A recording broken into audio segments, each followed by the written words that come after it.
in order to take back their power, they'll first start with the government. Second, they will start with family. What Greeks don't understand, they think family is a blessing. They look at other nationalities in Northern Europe that are not so obsessed with family, and they don't understand it. They think that they're blessed because they've got closer family ties. That's okay when you have a car accident and you have 15 relatives coming to the hospital to donate blood. But how often do we need blood? But where we're going now, we need to go there as an individual. The universe wants to know, who are you? And it's difficult for the universe to ask a Greek person, who are you? The Greek person will automatically answer, we are, meaning my father, my mother, my brothers and sisters, my friends. We are. And the universe keeps saying, no. Who are you? I'm only interested in you. And this is what's giving the Greeks a difficult time now. And just like the rest of the world as well, we have all these families breaking up. And they think it's because of their debts. They think it's because of television. They think it's America's problem. The Greeks always blame bigger countries because they've always felt they have Napoleon complex, the small penis complex. And they've always felt small, so they blame a bigger country. Well, they've always been victimized through history. Maybe that's why. That could be up to a point, but Greeks love playing the victim. They are professional victims. They love playing the victim role. Being a victim is only a role, which the Greeks have perfected. The Greeks and 2 or 3 other nationalities. Now, where we're going to now after 2012, we're coming out of the victim energy and we're going into God energy. The opposite of victim is not victor, it's God. We're simply going into God consciousness. We're coming out of victim consciousness.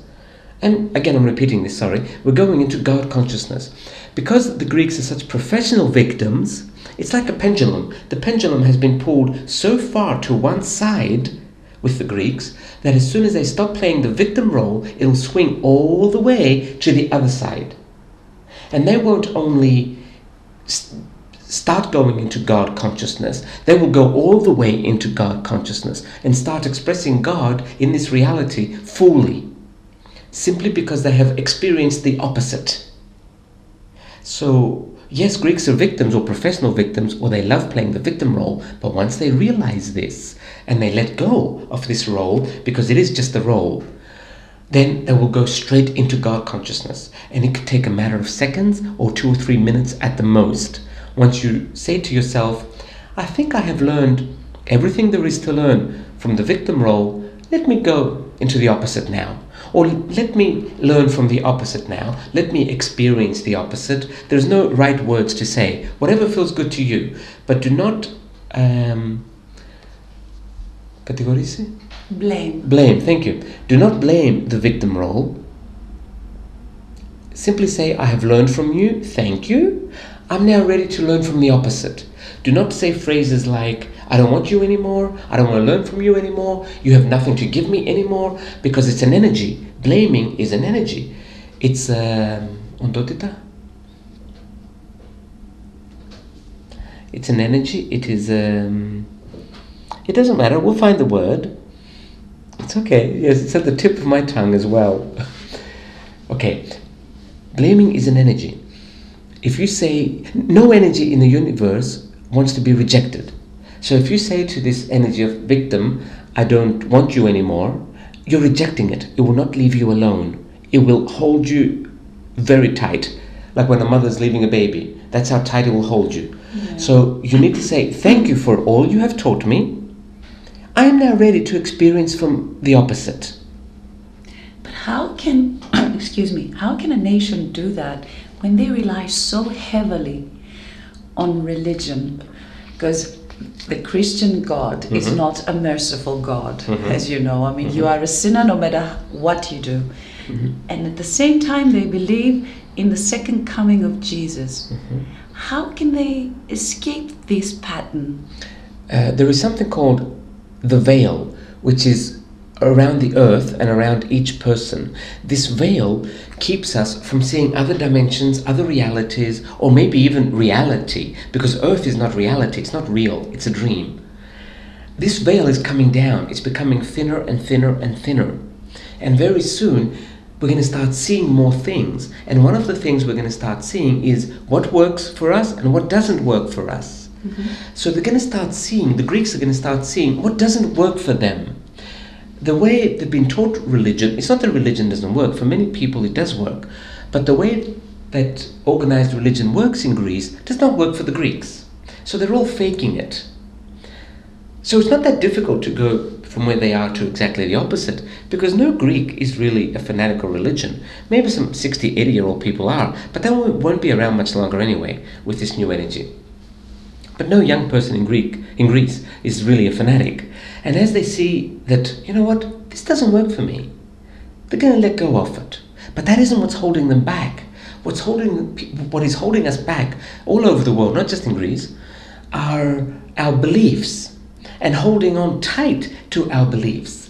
The Greeks have an issue. No, I didn't say this right. The Greeks always want to be right. They have a need to be right. Everybody likes being right, but the Greeks, it's a need. They feel like if they're wrong, they're going to die.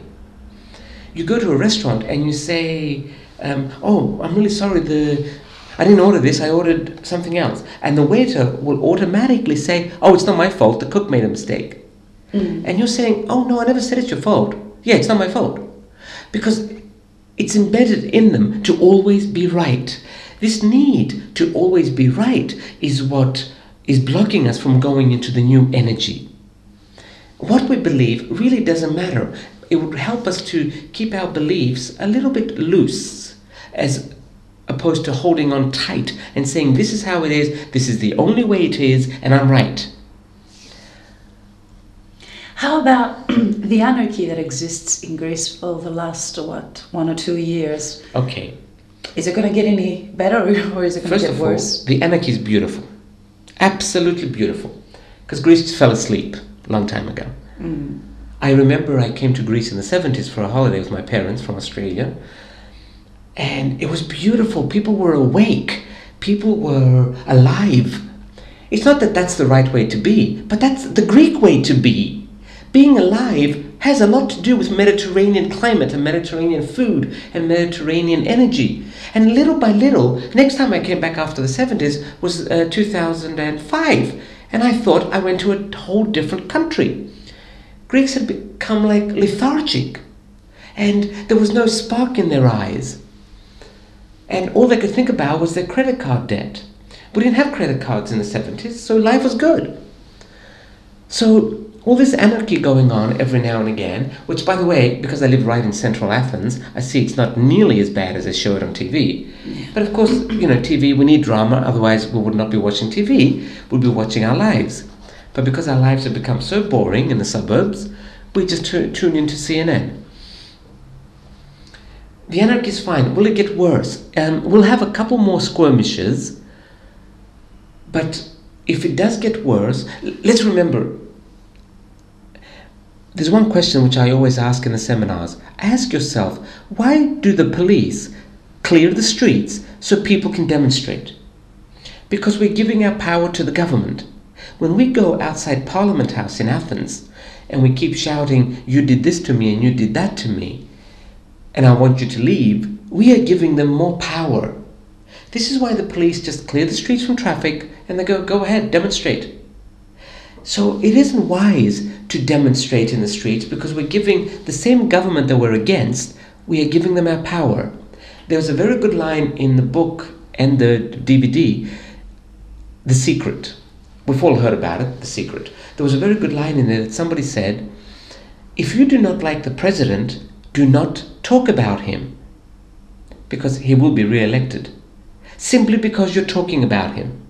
That's why they let us create this anarchy and this chaos. We're giving them more power. Sure, we're breaking a few windows here and there, but we're giving the government more power, and it allows them to stay in place, to stay where they are. If we ignored the government, if we turned off the television, and if we stopped buying newspapers and did not tune into the radio in the car, the government would collapse in 30 days. There would be no one to support it. It would not exist. Governments exist because we support them. That doesn't mean they should not exist, but it would really help us to stop thinking that it is the government's fault that we are not happy. That the government are the reason we are poor. Greece is not poor, but we're broke. It's two different things. Broke and poor are two totally different things. I have friends coming and visiting me from Europe now that I've moved back to Greece, and we walk in the streets, and they've all said the same thing. Where is the crisis? It doesn't show when you're walking in the street. So yes, we're broke, but we are not poor. So it doesn't help to feel sorry for Greece, what Greece is going through right now. It doesn't help at all. Compassion is okay, and it'll be good for other countries to just look at Greece, just observe Greece. Don't make any judgment and any decision. Just simply observe us and see what is going to come out of this. We have been given an opportunity of a lifetime. A lifetime meaning as long as the nationality Greeks have existed. This opportunity has never been given to them before. We have been given the opportunity to be the first ones to take back our power and go into the next dimension. If we do take our power back from the government and go into the next dimension, the rest of the world, the entire world, will follow. How many people are needed to actually take that step? Do all the Greeks have to do it, or were destroyed, or just a percentage of people? A lot of Greeks are going to die in 2012. Of course, a lot of people all over the world are going to die in 2012, but percentage-wise, it's estimated right now that 1 in 3 Greeks will be dead by 2013. For many reasons I will explain in a minute. We need krίσιμη μάζα? Why do I forget these words? No, it's not crucial, it's another word. We'll think about it in a minute. We need 1.5% of Greeks to take back their power from the government, and then within 24 hours of 1.5%, we're going to go to 5% of Greeks having taken their power. It's what's called the 100th monkey effect. Within 48 hours, we're going to have 50% of Greeks having taken back their power. And then that's it, game over. Within 6 hours, you'll have 100%. So it's the law of attraction that's going to happen in a way? Why can I not think of the phrase? It's a 2-word phrase. We also do say the 100th monkey effect, but there's another phrase when you reach a certain number and then the numbers just topple. I can't think of it in English right now. If I think of it, we'll talk about it a bit later on, sorry.